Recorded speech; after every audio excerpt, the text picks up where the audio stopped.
Yo, it's X, and this is What's Out Media Group. We got Chrizzo on the pod. We got Chrizzo on the podcast over here. And Yo, what's good? today we have the Great Londini. How are you doing today? He is a white hat hacker, and he's an amazing dude. He makes some amazing content. I originally found you on TikTok, and dude, you were going live all the time, and people were in and out, and you were just getting numbers, man. So I was always interested in it. He stops racism and he stops online bullying. It's amazing. He's even helped in real life situations. This dude is the truth, and it's a movement as well. So let me not mix that up. But Chrizzo, you got it. Yeah, so first of all, I just want to say, man, I really appreciate what you're doing, the whole movement, and I really appreciate your work. So just to like kick things off, I just want to get like a perspective on like what really inspired you to really just start the movement, like in the beginning. Yeah, so I guess most of my life, I've always looked to try to serve I served in the military. I've always tried to donate my time as much as possible to charities, whether it be autism or veteran society charities. When I decided to do TikTok, which I guess was just at first just as a joke, just to see if I could do some of these stupid trends and have to pass the time, I didn't realize that what was going on social media, because I am in cybersecurity and I have been doing IT or architecture or consulting most of my adult life, but I've never really been into social media because I'm just not the type. I guess I'm not a model or a musician or whatever, or I don't know, whatever people go on social media for.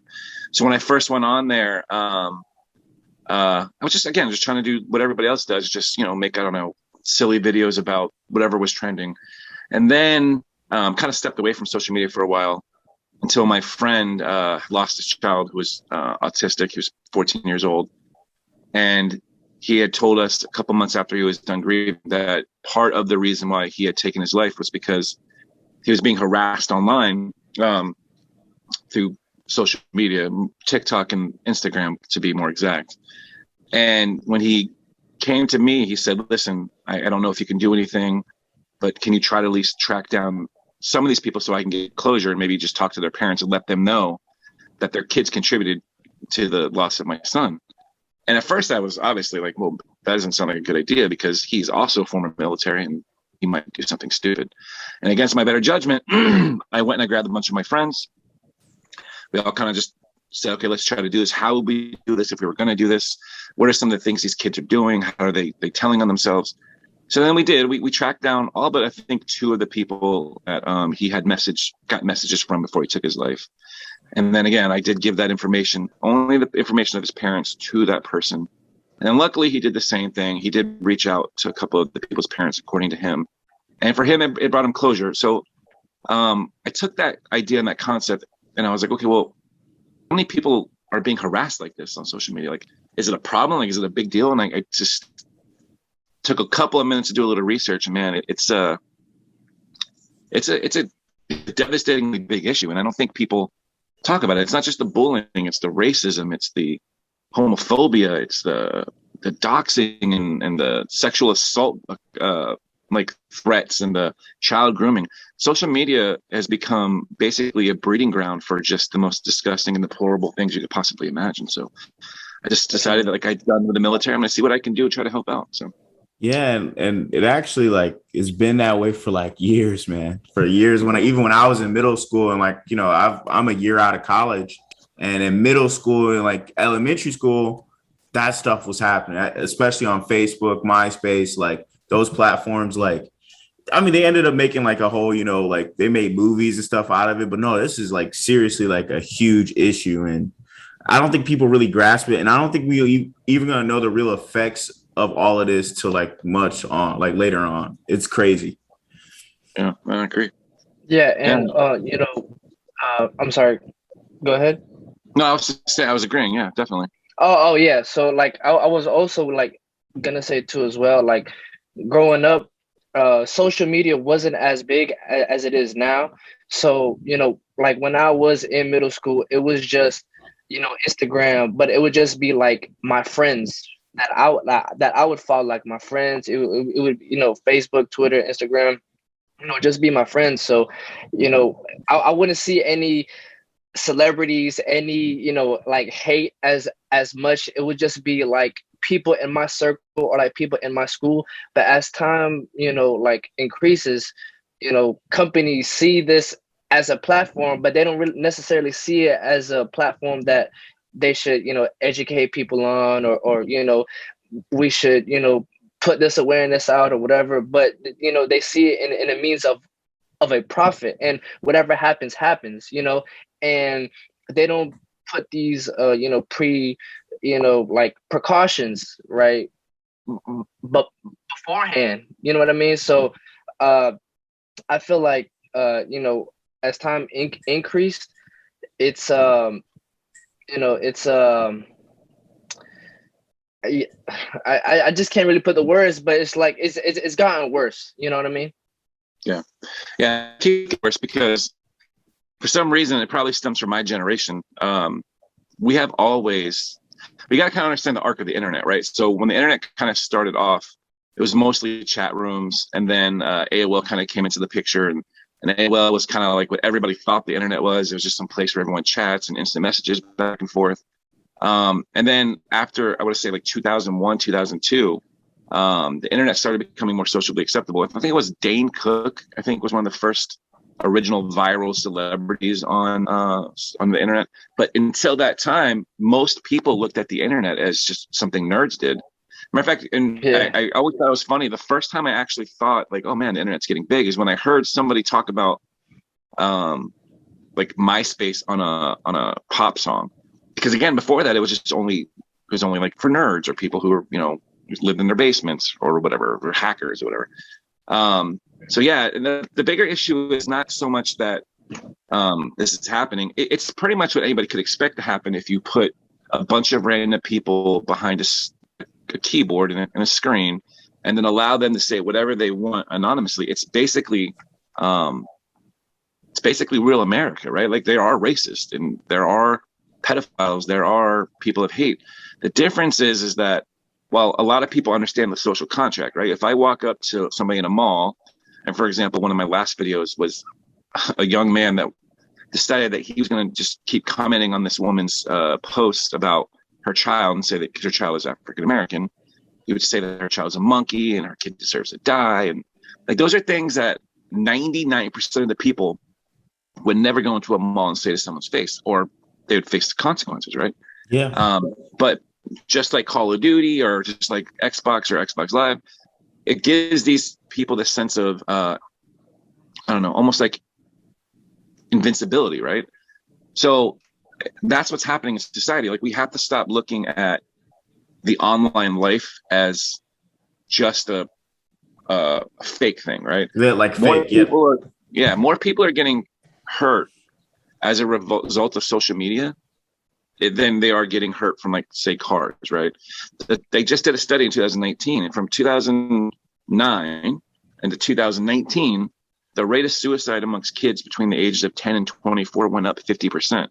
And in some states, it went up 110%, right? So the question is, why is the rate of suicide amongst young people skyrocketing? That's before COVID. We don't even know what the numbers are now. So what is it that's causing that? And it boils down to the same thing. Well, 2010, Instagram came out, right? But everybody looks at the internet as something that it just happens. It's just, oh, that's just the internet. Just turn it off. Just turn it off. But how do you turn off the internet when you're putting every kid in school online? The only way they can communicate with their friends anymore is online. There's no real landlines. You have a phone, but no one really goes to the phone. You use, Snapchat, you use Instagram, you use Facebook. So you can keep telling people just to get offline. But again, at the end of the day, everybody has to start looking at the internet as a real thing with real people attached to it, or we're going to keep losing people. So yeah, man. And I'm so glad that your friend was able to get some closure from the whole ordeal. And I know what you were saying, like it could have gone left as well. It was like, I'm glad he was able to just, have some closure on that end. So what do you think about like doxing? Like, I don't understand the concept. Do you understand it? Can you give me a clear like understanding of that? Yeah. So just like with everything, right? Everything has like a state, local, and federal law, right? So for the most part, the federal law against doxing, or what you can consider doxing. Doxing is just like a short word for documents. Okay. So doxing is essentially if you take information that was previously private and then put that information publicly with the intent to harass or harm somebody, that is criminal doxing. Okay, but it's not called doxing. It's called criminal harassment. But that's how it would become criminal.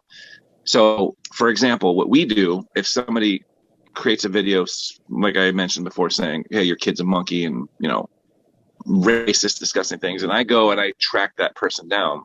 But what I'm looking for is who that person is and who their parents are, if it's a child. And then what I do is if I find that information, which we can't always find, even though the BBC article said we can find anybody in 78 clicks, that itself was clickbait. That's not possible. Right. I send that information to their parents and sometimes a school principal because a lot of times, as I'm finding out, the reason my kids are saying these things is because their parents are disgusting racist. So for me, my biggest thing is, well, listen, if that person's saying that stuff here online, it's a very good possibility he's affecting other people in his school. So what we do is we find their email address to the school, which is easy. We find the email address to the parents, which is sometimes difficult, and we just report it. We don't harass those people. We never harass the person who made the comment. I will never speak to the person that made that comment.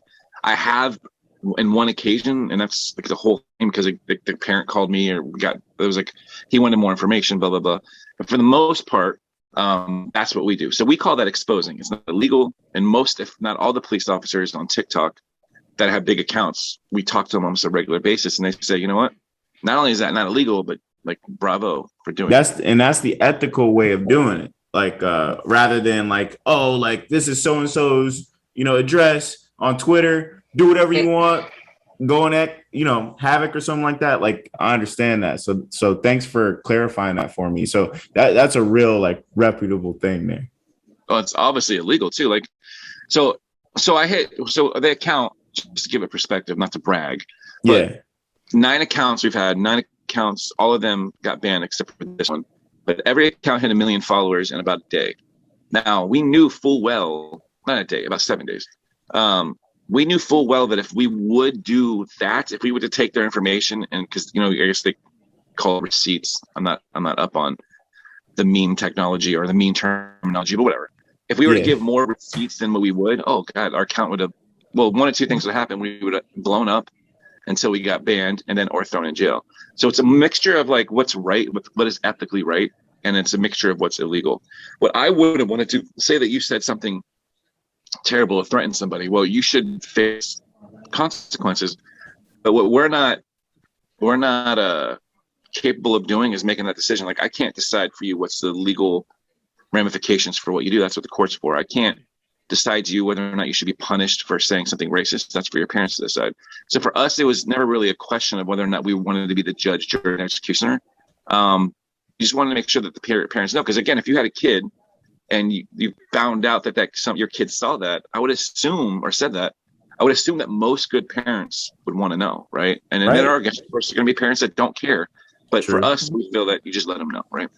Yeah, and I think that's the best thing to do, because a lot of times, especially when something goes viral online, like that's what they do. They'll go on Twitter and they'll put somebody's full information out, and already knowing like that it's gone viral and that people are like upset about it, and like they can do so many things, man. So that's the bravo. That's all I can say. Have you ever been like confronted? Like, let's say you expose somebody online, like has anybody like direct message you, like, you don't know like the true story of what happened or anything, like, who are you to expose me and blah blah blah, like, like have you ever had that type of situation, and like how did you handle that? No, here's the truth. At the beginning, a couple of people, not so much after that. Well, we do get every once in a while, or again, people clout chasing, saying like, hey, that wasn't him, that was me, ha ha ha, you didn't get, like, we get that nonsense.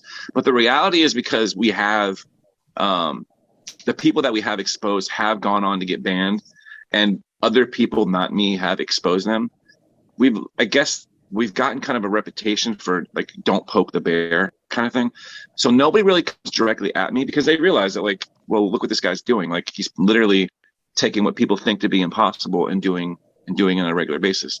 So no one really contacts me directly. Really what the most that we get is from people inside the same niche. If that makes sense. Like there are a lot of people that are trying to bring justice, or they're calling out or vigilante content moderation.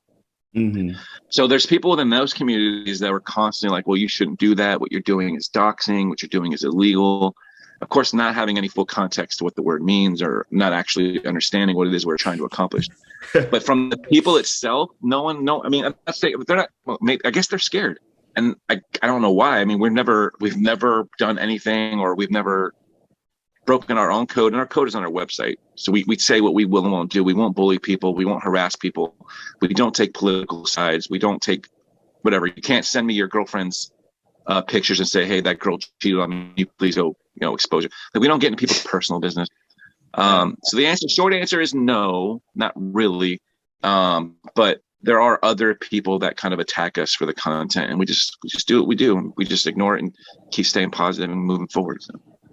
So out of all of, I'm just gonna like real quick. So like out of all of the things that you've exposed, what would you say would be like the most common thing that is like a reoccurring thing that you see that's constantly coming up? Yeah, I get your question. Yeah, it's a culture, man. I mean, the reality is this. We were all kids, right? I don't know, you guys aren't old enough to have kids, but one thing that's pretty much universal is people need adulation, right? They need to be acknowledged. They want attention, right? Just same way you would train a dog, right? If you give a dog a treat, every time you ring a bell, the dog's going to come, right? So the biggest thing that I kind of noticed with this online bullying stuff is mostly kids between the age of 10 and 16 years old, almost exclusively within that age group. And additionally, they're always seeking attention in a way where it makes it really easy to find them. So I'll give you an example. If I did a video where some kid said all black children should die. And I thought that was weird. So I went to his account, and he wasn't trying to hide who he was. He had pictures of himself. He had videos of himself. He had his best friend in his videos. So when I confronted him, and then we confronted his parents, or I tried to confront his parents, he jumped in my live and he said, hey man, I know you contacted my parents. Could you please not contact my parents? Listen, I apologize. I'll apologize in the video.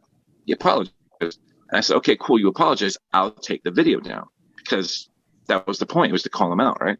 Mm-hmm. He just begged me on that live. Please don't take the video down. Please don't take the video down. It's got 3,000, got me 3,000 views in my reply. Essentially, long story short, it was about clout.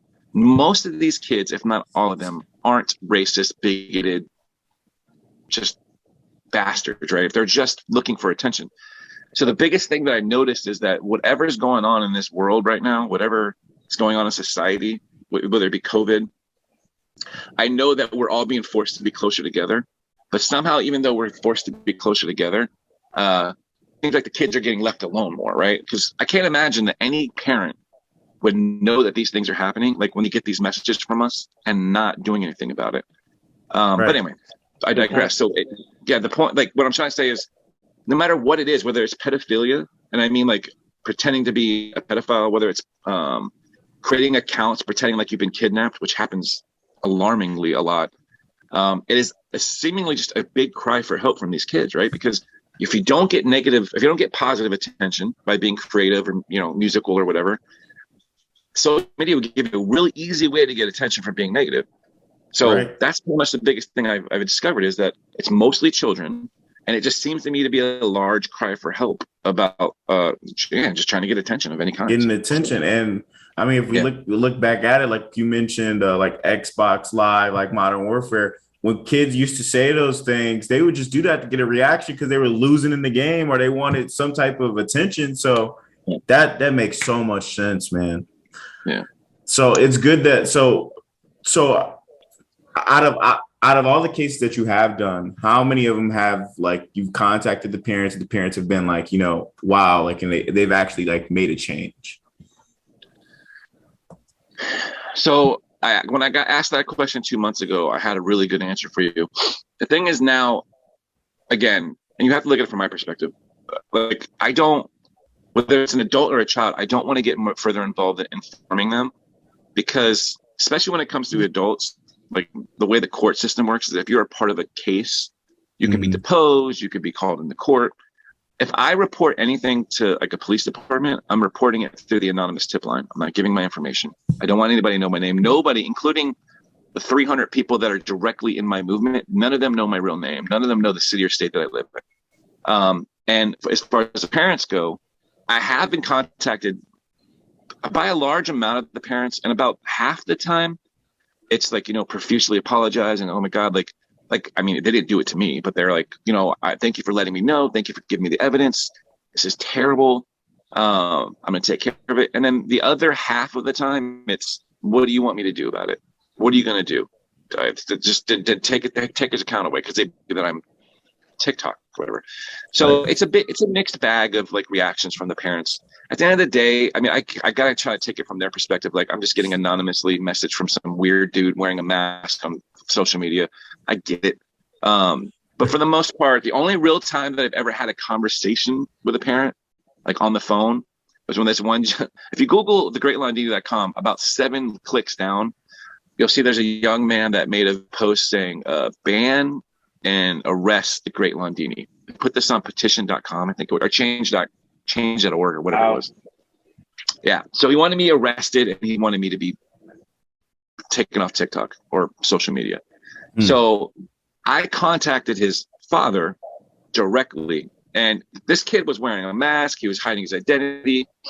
He was like voice changer, doing the whole thing. He did not want to be identified for whatever reason, but he made a lot of mistakes, right? Like, he had a Twitch account, which was the same name as his other account. So we found him, and I called his father. His father, who was around 71 or 72 years old, if I'm not mistaken, older gentleman, called him on his phone. I was like, hey, man, your kid is slandering us. He's saying that we're doxing people. He's saying very racist and disgusting and misogynistic things. And he said to me, well, first he was like, how the hell did you get my number? Why are you calling me?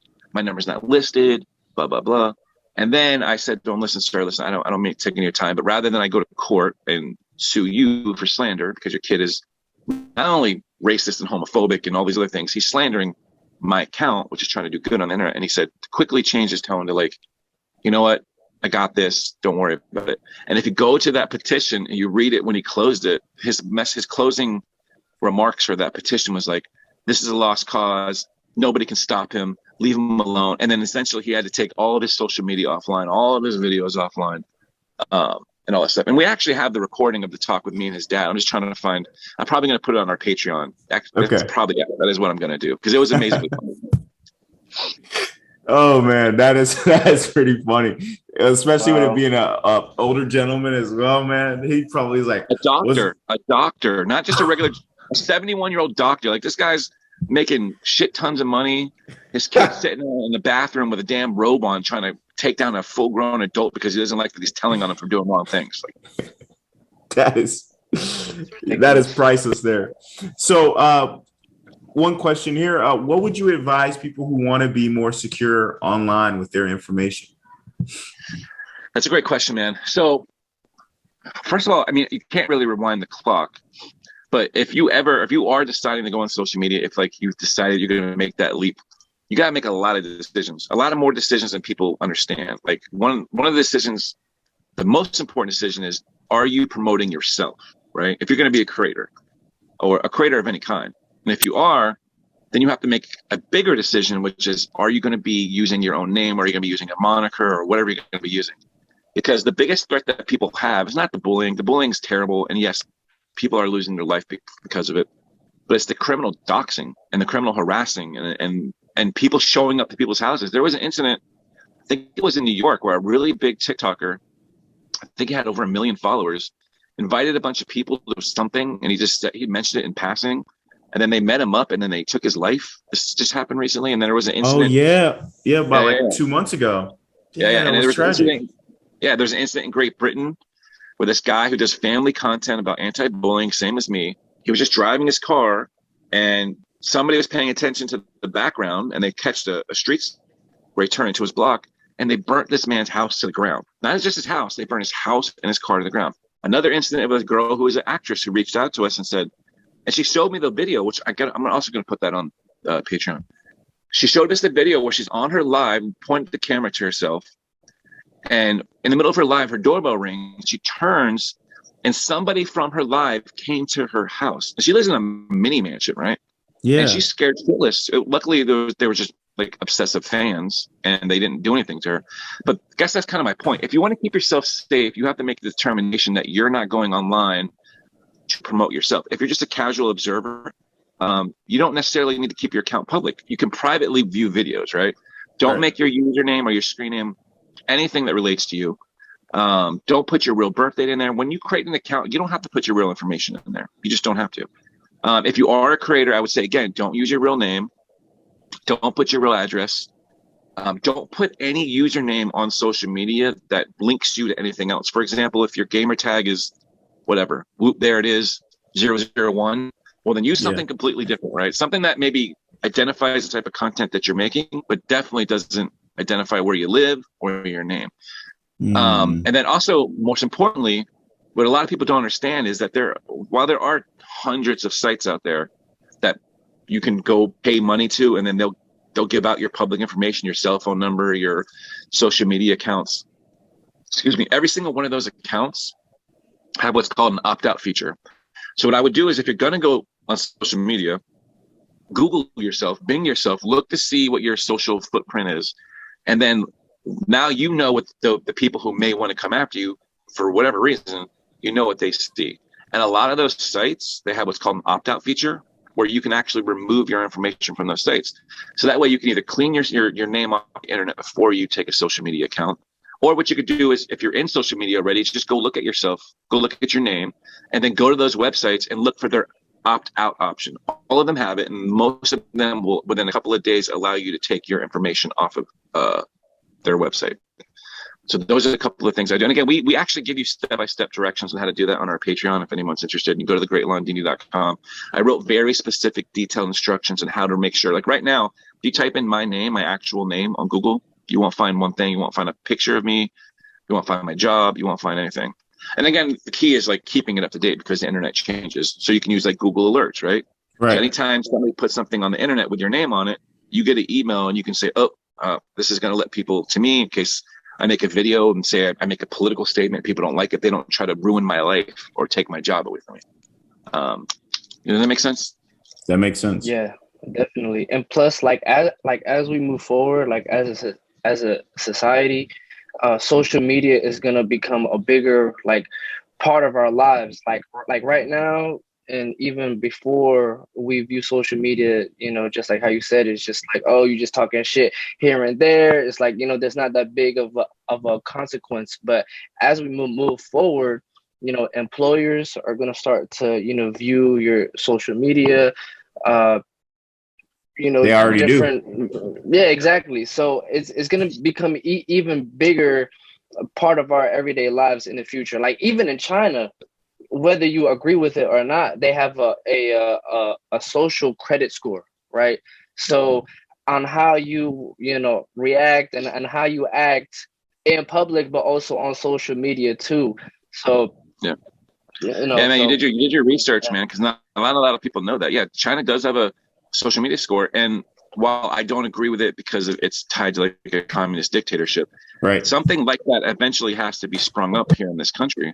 But I mean, all because it's kids are going to get away with doing what they're doing. But yeah, man, I mean, at the end of the day, like that's kind of what we all have to come to as a society, is that we all have to start taking ownership of our names. We have to start taking ownership of our kids. We have to start taking ownership of everything we do, because right now, I mean, Instagram just announced, was it a couple months ago, their desire to build an app and release an app for kids younger than 13 years old, which is perplexing to me because they haven't figured out the one where they let 13-year-olds on, right? So yeah, absolutely. Like people got to figure this whole thing out, man, and before it gets worse than what it is. So. And that's extremely dangerous when you talk about all these other issues, because if you got kids on earlier than that, what are they going to be fishing? They're going to be fishing for more attention. And that is just, that's heartbreaking to hear, honestly, that they're really even developing that.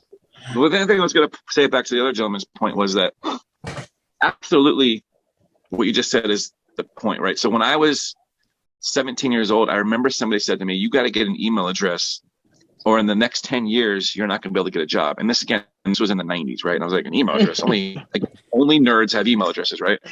Yeah. And absolutely was that true. Now, the thing today is I have a company, I hire people all the time.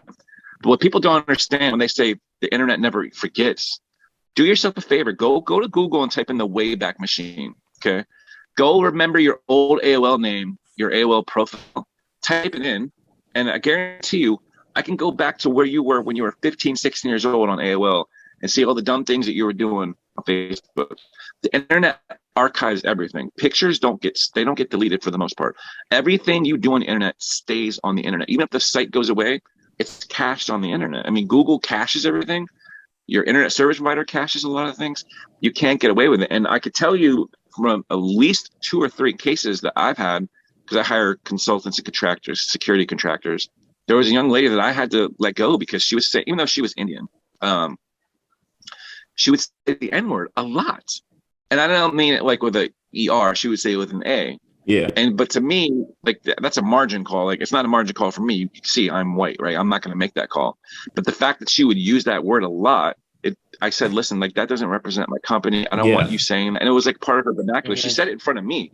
So when I went to go look at it, and I was like, well, wait a minute, like that's not okay. Like you're not African American, and I don't think that's a good word to say, even if you were. So like I'm going to need you to step away. And then of course she went to the Department of Labor, but whatever. The bottom line is that everyone looks into these things now, and like carrying yourself like an adult and carrying yourself like an adult to get a job includes your online presence. Like you can have your private accounts and all those things like that, but if you put yourself out there as anything other than what you are, like if you portray yourself differently online, like for example, these people do these thirst traps. Well, if I'm hiring you to be an accountant, I'm a human. I'm going to judge how you act, right? You know what I mean? I'm not like if I'm going to hire an accountant, like you put yourself in my shoes. If I'm hiring an accountant, a 25-year-old accountant, and I don't want to get hit with a sexual assault charge, right? And I go to your profile and it's 90% pictures of you, like in bikinis and stuff like that. I have to stop and think about myself. Like, is that going to carry on to over here? And it affects your decision, regardless if you want it to or not. Now, obviously, I would like to believe that I would do the right thing and just give that person a chance. But I'm one person. You have to consider how it looks across the board, right? Like people consider these things when they hire people.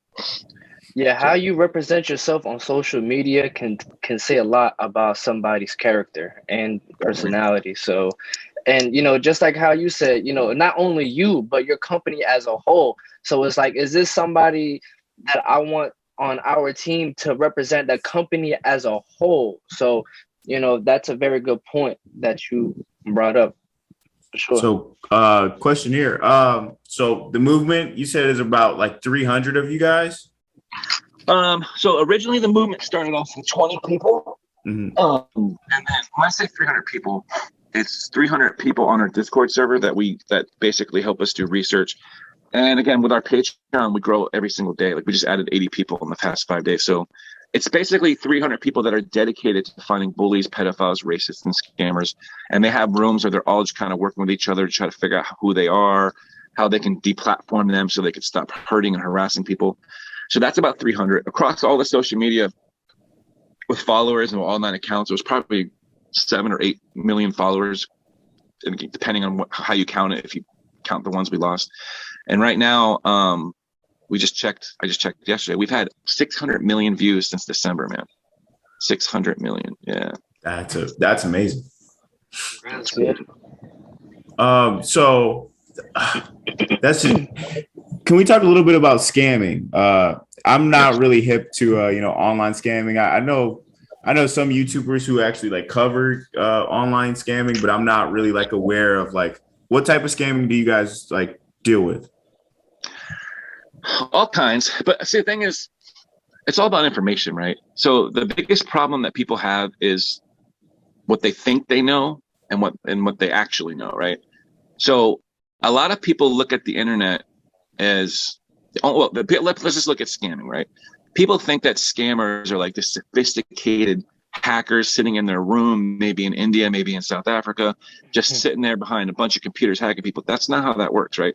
Scamming is very, very simple. It's been around since the beginning of time. And the way that they use the internet to do it is it's just as simple as talking, right? Like if somebody comes up to you and starts talking to you, they start to befriending you, then they start telling you, hey, you know what?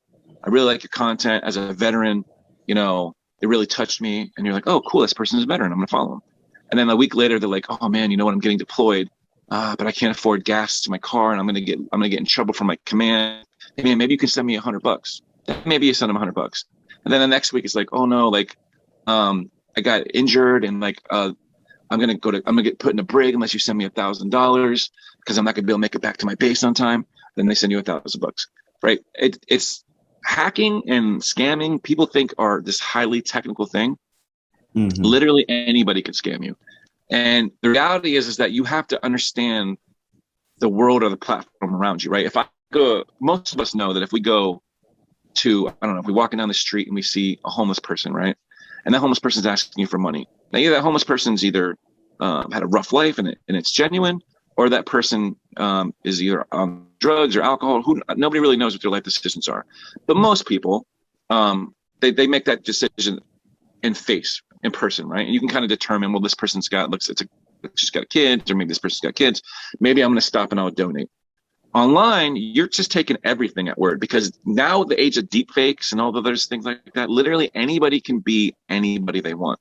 And the majority of the scams that happen are, they all happen through like text messages, right? So I have a friend that he told me 3 weeks ago that he was getting married, and I was like, oh shit, like, because he's like 60 years old. Yeah. He was like, yeah, I'm getting married. I've been talking to this girl for a really long time. She's just waiting for a path to come in because, you know, she works in whatever the charity is over there. She goes teach kids how to read and write. And I was like, oh, damn, man. So can I see a picture of her? And the hottest girl you've ever seen in your life, right? I'm like, whoa, like, this is your wife? You're 60, dude. You're not looking too hot. He's like, yeah, man, you know, I know first it was kind of weird, but you know, she really loves me, and I'm going to fly out there next week, and I'm going to go get her if she's coming back. Obviously, you know where this is going, right? Mm-hmm. So, but the thing is, like, you would think that he's a brilliant man. He's an entrepreneur. He's this man. He's had several successful businesses. But the thing is, people want to believe things, right? And if that his particular case, this girl or a girl was going on video calls with them, talking to him, and spending time texting them. These people all work in teams, right? It's not high technology. It's just low level emotions, right? Like, people want to be talked to. Like we said earlier, people want adulation. So people are targeting people through charities, through, you know, all those things. And they're trying to find ways to pull money out of you in the various ways. So that's kind of the thing. So as far as like technical hacking or all those things like that, doesn't really exist. When somebody's scamming, they're just playing on your emotions. So you have to be very, very educated. I would say you almost never send any. I think Cash App is probably the worst thing that's ever been created, personally. Cash App and Venmo, more people get scammed than that thing. And I don't know. Again, I don't know why they haven't been sued to like the end of time. But if somebody says to you, send it to me on Cash App, immediately red flag. If somebody says to you, can I have your credit card information? Immediate red flag. So again, scamming is just a general word for somebody trying to get money out of you, telling you something, you believing it, and then they give you money, then you find out later. Obviously, the way to prevent that is if you don't know the person, just don't assume they're telling the truth, right? Just don't give them the benefit of the doubt. I know everyone's raised to believe, give them the benefit of the doubt. No. It's the internet. Don't give them any benefit of the doubt. Keep your money. And if it sounds too good to be true, it's very much like too likely good to be true, because that is, again, the number one scam. These women and like these people pretending to be women, getting men to like pretend like they're in relationships while they're overseas is, I think, the number one scam out there right now. Wow. And of course, there's the phone call scam too. Chrizzo, you got to be careful that Cash App, brother. Yeah, I mean, like, sometimes it even be like your close friends, like, you know what I mean? Like, I had a friend who was like, yo, send me some, you know, I need some money, right? send it through Cash App. And I was like, all right, all right, bet. And then he was like, I'm gonna pay you back next week. And then next week comes, like I waited like 2 extra days after, never hit me up. Then I hit him up and blocked my number. I'm like, oh, so it could even be like your closest friends. Like it could be the people on the street, people online, like, so you really have to watch out. And just like you said, do not take people's word for it. And if something is too good to be true, it probably is, Yeah. So it's like they say in Latin, engineers, when you go to engineering school, they have a term called Occam's razor, which essentially means the simplest thing is possibly the truth. And if it's quite simply, easily explained as they're lying to you, is very much like that they're lying to you. And like the other part of that I just want to cover real quick is there's a lot of misconception on the internet, right? A lot of misconception. People believe that, like, for example, a lot of people believe that I'm grabbing people's IP addresses and I'm tracking them down. Like, that stuff doesn't exist. Like, let's talk about like anonymous, right? Anonymous isn't even a thing. Never was a thing, never going to be a thing. Anonymous is just a bunch of people that were on a message board that liked making funny pictures and memes.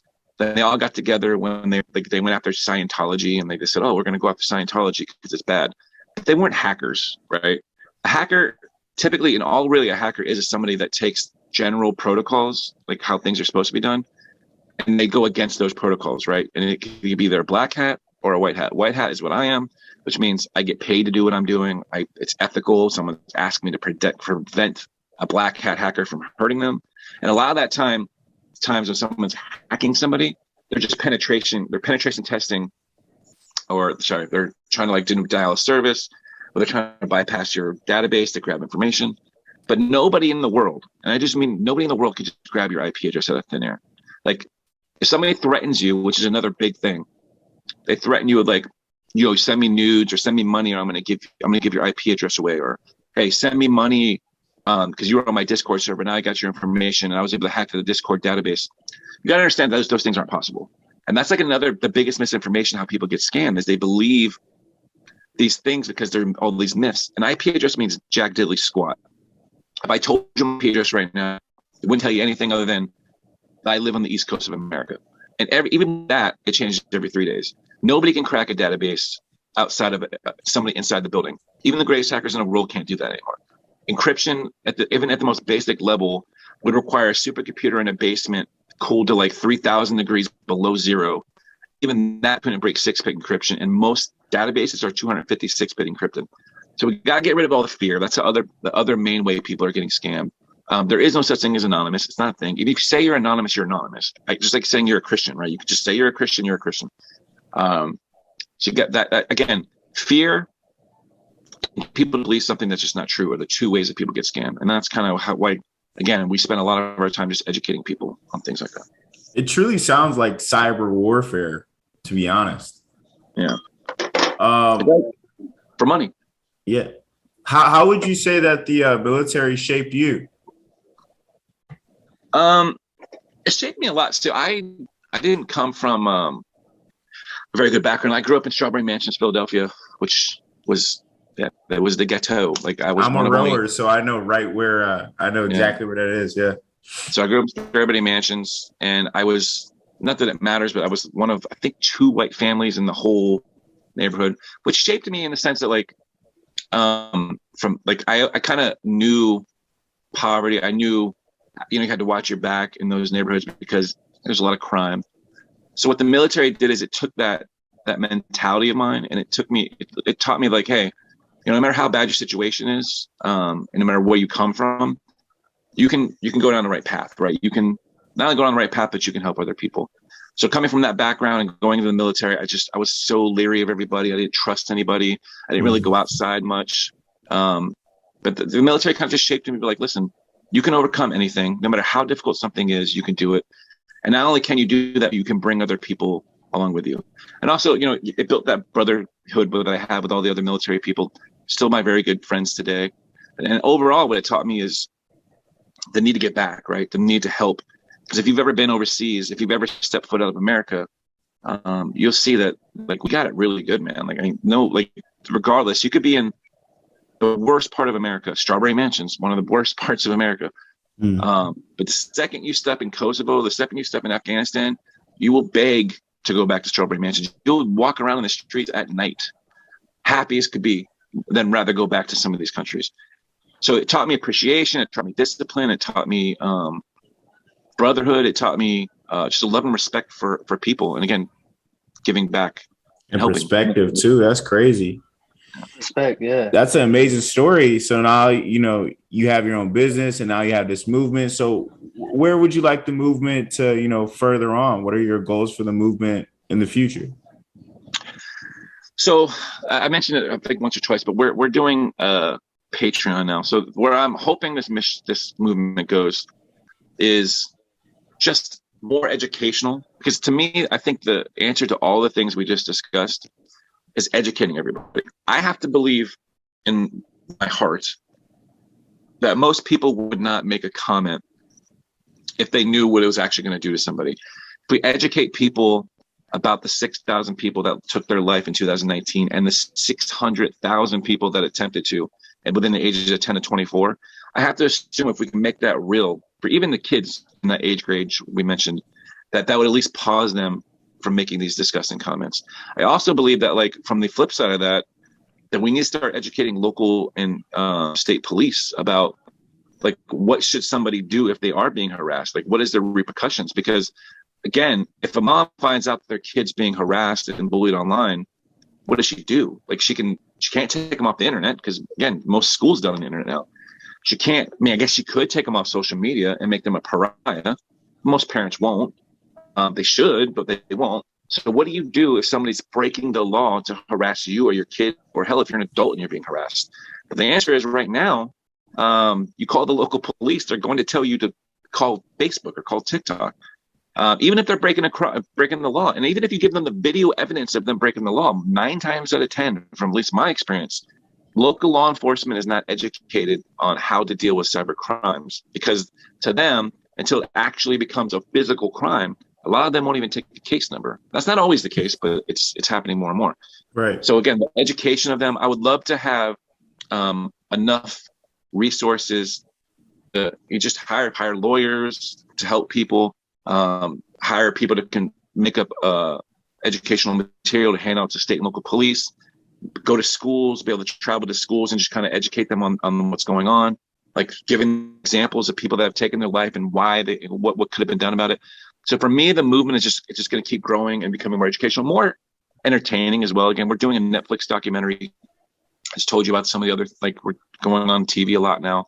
Doing a podcast that we're asking, I did look at your guys. I like what you guys are doing, and just trying to inspire people, man, helping people grow, inspiring and helping the people that are being harassed, the people with disabilities, people on social media that are being attacked, just reaching back out to them and giving them a safe place to come just be creative, like whether it's on our Discord server or whether everyone on our Discord server just goes onto their social media account and just shows them love. Like, hey, man, you know what? That was awesome. Hey, you know what? That song you just sang, beautiful. And that way we can hopefully push down the negativity and rise up some of the positivity and save some lives. You know what I mean? So that's what I'm hoping to do in the future. Yeah, maybe some some positive, positive attention, maybe some mentorship programs or something like that. I feel like we don't have a lot of those anymore. Like something that people can really just look up to and yeah, okay, you get some attention, but hey, we're gonna help you get better. I know I follow some kids who are young athletes because, they follow the same path as me. And I'll just, shoot them a message. Hey, keep it up. You're doing a great job, dude. You're on to bigger and better things. Keep it up. So we need more things like that, more positive, attention. And because kids really do need attention. If they're not getting it at home, they're not getting it at school, they're online all the time. Let's try to help out. Yeah. Well, it's not even, it's that. And I can promise you they're getting attention. And it all boils down to if you could summarize everything that I'm saying to one phrase, it is kids are going to get attention. It's going to be negative or positive. At home, if you're not paying attention to your kids, that's negative. It's negative attention. And you know what? If you're yelling at them, if you're screaming at them, if you're just telling them that they're dumb, that's attention for them. Now that attention that they're getting from you, that bullying that you're doing to your kids, guess what they're going to do with that? It's something that they're holding. Well, they're not going to hold on to it, right? They're going to give it back. They're going to give it back to somebody. If you're giving your kid positive attention, and every time they come home, like you're sitting there listening to them, listening to what's going on, well then fulfilled, right? And that positivity, they're going to give that back to somebody else, right? So it all boils down to what we do with the things that we have control over. I can't control the things that I don't have control over. But what I do have control over would be my kids, how I raise them, the amount of attention I give them, the amount of education I give them. So again, if your kids are going to get attention, so will parents. And if you guys have had girlfriends before, same thing with girlfriends. Either going to get good attention or they're going to get negative attention, right? It's up to you to give them that attention that they want, or they're going to go get the other type of attention. It's universal. We have to start treating our kids, our friends, our other people, give them the affirmation. Just tell somebody, hey man, you're freaking awesome. If you go into a video, you see somebody's content, like you said, an athlete, maybe he's struggling or whatever. Just, hey man, I just saw you play last week. You know what? You're doing good. You're getting better. That positive affirmation, that positive attention that people crave, if everybody just takes 10% of their time and does that, then maybe we'll start getting rid of all the negative stuff that's going on. So it's all about someone's going to get attention. We need to be more positive. That's basically the whole direction I'm trying to go in this thing. Yeah, I definitely agree. Just having that self communicating with each other, and that type of education, because with these social media sites, their solution is, let's just censor everybody, right? Yeah. Whatever we deem as either misinformation or hate speech, based on our guidelines, we're just gonna censor you guys. And in a way, it's causing even more division, because it's like, oh, you see that, we're being censored, blah, blah, blah, so, there's like merit into, what we're saying. And it's becoming a lot more polarized. It's like, oh, well, we're going to make our own app over here. And then, so it's more, spreading apart than coming together. So, I definitely agree with everything that you were saying. Yeah, man. Yeah, no. And to add to that, it's, I mean, at the end of the day, like, everybody can agree on things, right? Like everyone, like if you're a Republican, if you're a Democrat, if you're black, if you're white, if you're a boy, if you're a girl, if you're gay, if you're straight, we're not all going to see each other's perspectives. We're not living that life, right? Like I said, I grew up in Strawberry Mansions. I couldn't understand like the plight of the people who are African-American, even though I was white and I was in the same environment. It was still different for me walking outside, right? Being a white person versus being a black person who's already judged differently than me, right? But regardless of all those things, we all have things that we agree on, right? We all don't want children killing themselves. We all don't want children to be groomed. We all don't want women sexually assaulted. We all don't want women to feel uncomfortable. We all want to have a positive environment so we could all just go and be creative. If we all just focus on the things that we all agree on, and there's a lot of things that we all agree on, regardless of who you are individually, and we all focus on those and just, not forget about your political opinions, not forget about what section you want to agree with. If we just focus some of our energy on all the things we agree with, we might make some progress, and then spend the rest of your time being, toxic or political or whatever those things are. But focus some of that time on the things that we all agree on. No one's doing that. Like I've never seen a Republican saying, you know what, we hate each other, but you know what, this opioid epidemic, it's fucking killing our kids. We can at least figure that out. No, because you voted for Trump, or no, you voted for Biden. Screw that. Let them die. Or same thing in Afghanistan. Oh no, you voted for Trump. Oh no, you voted for Biden. There's kids being blown up. Forget all that bullshit. Who cares? Focus on humanity. That's exactly. That's humanity, man. And like that's one thing that we like want to do here is like we don't talk to anybody because we just want to squash all that, because we all have things in common, and like people don't understand it. And I've had that opportunity. Like I've had friends I've had friends who have been like, down and out, and I've had friends who like folks are like millionaires and stuff, and they all have some type of commonality that can bring them together, but people don't ever like think about that. They just are like caught up in narratives and all that, and it's so toxic. So toxic. Yeah, and it's another thing that people have to learn a skill of.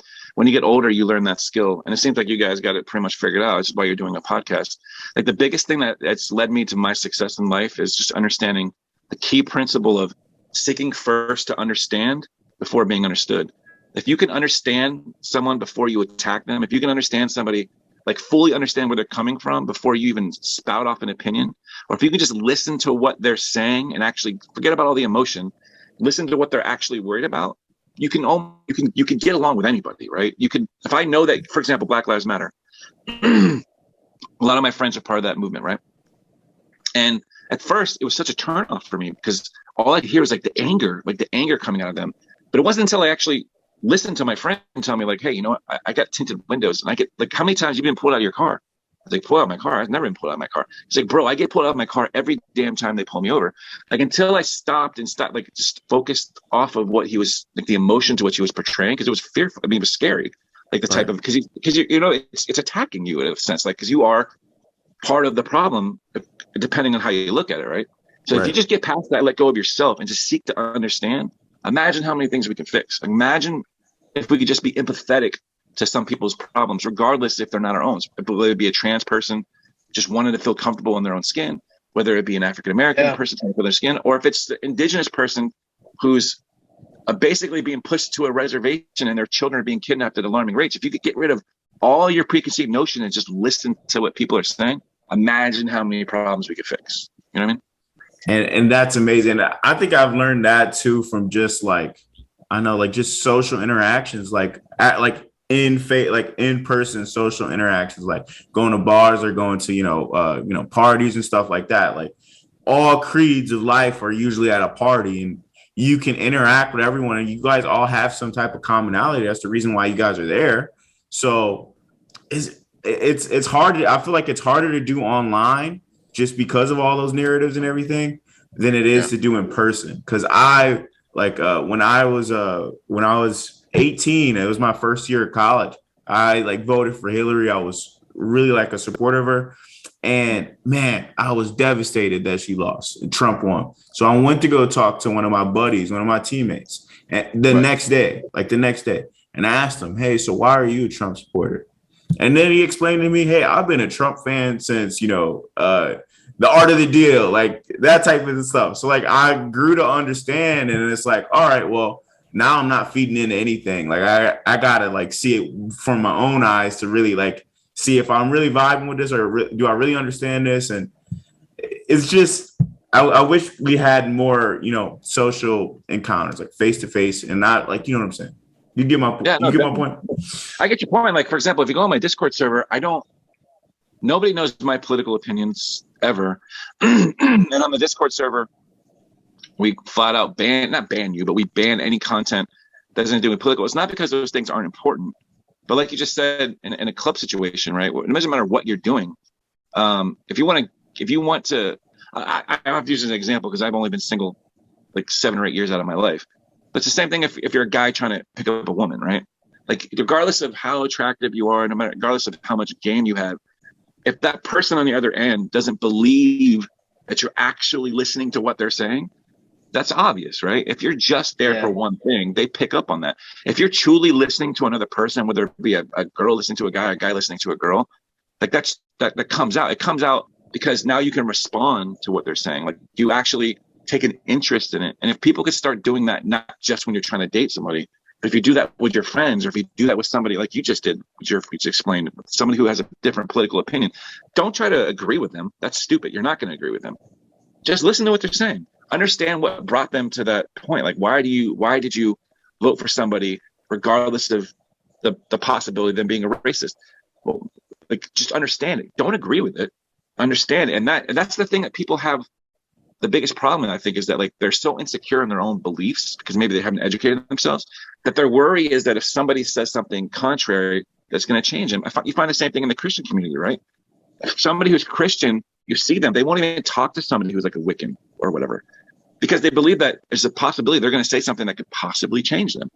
But you just got to be secure in what you know, believe what you believe, educate yourself. That way, any kind of discourse that you have to have with somebody, it's not going to affect you because you already know what you believe. You've already thought through what you're going to believe. And at that point, you should not have any fear of what anybody else believes because you already know what you believe. And that way you don't have to ostracize them or belittle them or treat them differently. You can, find common ground and work towards a common goal. Because I can promise you, if you tried, anybody you want you could find a common ground with anybody. You could be the Lakers. It could be, I don't know, you both use your right hand when you play baseball. I don't know. I'm throwing things out, but it's possible. Yeah, no, I hear you, man. Yeah, so man, I think that just takes some maturity and some understanding and some compassion. I just wish people had more compassion. Yeah. Let's talk. Can we talk one more? I'll hit you with one more question, and it's really just about like TikTok shutting you down. So you said how many times were you back up again? So I got banned today from my live. Now, just want to point something out. What you see is what I do in my live. They banned me for 7 days for nudity and a sexual activity. Now, obviously, I'm not nude. But as far as my account being banned, I've been banned probably 30 times. Eesh. But I've only been permanently banned where they took my account away 9 times. So 9 times my account's been taken away. Around 30 times I've been banned. And again, I don't blame TikTok. I actually wrote TikTok an email. I wrote their CSO, or chief security officer. I wrote Vanessa Pappas, who was the interim CEO. I wrote them all a letter. I knew their email address because it's on LinkedIn. Right. I said, listen, guys, let's not waste my time. Let's not waste your time. I got plenty of other things I could do, plenty of other platforms. I thank you for giving me so many followers. But if you don't want me on this app, just tell me you don't want me on the app. But just please stop with the bullshit about the guidelines, right? I've read those damn guidelines. I've studied them more than, I don't know. Anybody studied anything? Like I've studied them. I know everything there is to know about the guidelines. I don't violate them. And you would have to literally stretch these things out to find a way for me to violate them. So for the most part, according to TikTok's transparency report, they said that TikTok's algorithm bans about 98% of the videos. Okay. So that means TikTok, 98% of the time, if your video gets banned, it was because TikTok's algorithm said so. I don't know why they banned me. I don't know what it is. Most of the time they said it was harassment and bullying, which I guess I can understand. If somebody makes a comment and I say that's wrong, you shouldn't make that comment. If you stretch it far enough, you could probably say, well, that made that person feel bad, and therefore that's harassment and bullying. But for the most part, that's what it is. I've been banned for violent extremism, which was fake, obviously. I've been banned for harassment and bullying, which is, in my opinion, fake. And then I've also was banned for minor safety, and they got me with minor safety because if you know my content, we're usually wearing masks. When I say we, it's not always me in the videos. There's a bunch of us that go into the videos. But they say, well, you're a minor, so it's minor safety because you're doing a video and you must be under 13 years old because we can't prove that you're not. Obviously nonsensical. It's not exclusive to me. It happens to a lot of people, including like LGBT creators and minority creators. They seem to be telling the same story I'm telling. So it just seems to be a problem that TikTok has with trying to delimitate or determine what content violates their guidelines. And if it's not 20-year-old college girl shaking her ass to Cardi B's song about her private parts, they seem to not want your content. So again, yeah. Yeah. So I think they should actually just have some like personal curators, like people that can actually like review the. They do. It's just they do. So you got to remember, they said, and I don't remember the exact number, so I'm just going to throw out a number that I think I remember. They said something around 50 billion videos a year, something like that, or some crazy number. They have about, I think, a staff of 1,200. If you do the math, if every video is 15 seconds, it is literally impossible. Every second of videos. So I get it. But one of the ideas that I had, and you can steal this and sell it, is why don't they do what every other website has ever done since the beginning of time? Like, if you guys are old enough to remember message boards and all that stuff like that, what did they do? If they wanted to keep their content good, they found somebody that they trusted and they made him a moderator. Well, 1,200 people can't watch that many videos, but 7-8 million people could. And there's 7 or 8 million good people that you could verify and trust and give them the ability to help, like a volunteer army, right? Because policing the community is in everybody's best interest, right? Including yourself, because these kids that are under 13 are the majority of the people that are reporting your videos. So why not extend out the olive branch to the content creators that want to keep being creative, that are making a profit, that want to police their community, and just let them help you police some of these videos. I would volunteer to do it. I mean, I'll do it for an hour a day. Just go through a bunch of videos and just check to see if they actually violate the guidelines. If you was to give out the community guidelines to what you're looking for. Thing is, their solution is more technology, but as it stands right now, that technology seems to be failing a lot of people, and it seems like they're failing. They seem like they're failing the people that they should be trying to help, whether it would be, again, the African American creators or whatever. And the last thing I'll say about that is they actually did a memo. If you want to Google it, there was a memo that came out from Google, I want to say 2014, but don't quote me on that, where they actually said in a memo that they were targeting gay, fat, unattractive content creators, and they were throttling their views, or they were pushing views to the back so they couldn't get views because they didn't want to grow the problem of bullying and harassment. So they actually intentionally were shadow banning, if that's what you want to call it, people's content. That's TikTok's MO, right? They're like, well, there's a problem in these things, so let's just either push it away or remove it. And I kind of think that's what's happening to me. I am pointing out a lot of glaring problems within their app. Right. And rather than address it, because it is getting popping, 2.5 million, even on TikTok's terms, is considered mega viral, right? So you have a 2.5 million follower that averages about 500,000 views per video. You probably don't want them talking about this issue. So I get it. I understand why they do it, but I wish that they would just either reach out to me and say, here's what I don't want you to do, or work with me. I'd love to work with TikTok. It'd be a freaking dream come true. If they want me to get rid of the mask, I'll get rid of the mask. Whatever you want me to do that can help save at least maybe 10% of those 6,000 kids that took their life in 2019, save the next generation of those people, I'm down for it. So that idea that you just mentioned with the moderators is like, it's gold. Like that idea should be put on Twitter, Facebook, just like how you said, like, yes, like we have police on, like in the physical, why not have not necessarily like police, but moderators for these sites, so I mean that idea is phenomenal, right? So well, moderators for your niche, right? So for you guys, you're entrepreneurs, you're creators, right? So for your niche, it's in your best interest to keep that community free of nonsense, right? Because those are the people that are buying into your content. So I'm not saying let's just make me a content moderator for somebody who bakes bread, right? Because I don't know shit about bread. But if you asked me to be a moderator for the anti-bullying community, hell, I could do that easily. So there's a smart intellectual way to do it where we don't have to go to the social credit score of China, because you know what's going to happen if we do that, right? People are going to get attacked politically. All of a sudden, now you're on a no-fly list or whatever. Like if you put the hands of those type of things into the wrong people, things go wrong. But I mean, something like, hell, we have credit scores, right? I mean, to get a loan, right? We have to rent something. You have a renting credit or whatever, a renting report that people can pull on you to see if you paid your rent. Why don't we have a social media thing like that? It's not like they all can't just work together and build a fucking database of assholes and IP addresses or device names where you say, hey, don't give that person an account. They just groomed a child, right? If they wanted to solve this problem, let me just say that real quick. $50 billion a year, I promise you they can solve this problem. The question you have to ask is, why are they not solving this problem? For $50 billion, you can solve anything. And I do mean anything. Why aren't they solving this problem? That's the question you have to ask. Hard-hitting question there. Hard-hitting question there. So the people, they can find you on Patreon. Where else? So if you go to the website, thegreatlondini.com, all of my social media is on there. I just ask people to just follow us on everything if they can. We try to put as much positive and great content on there.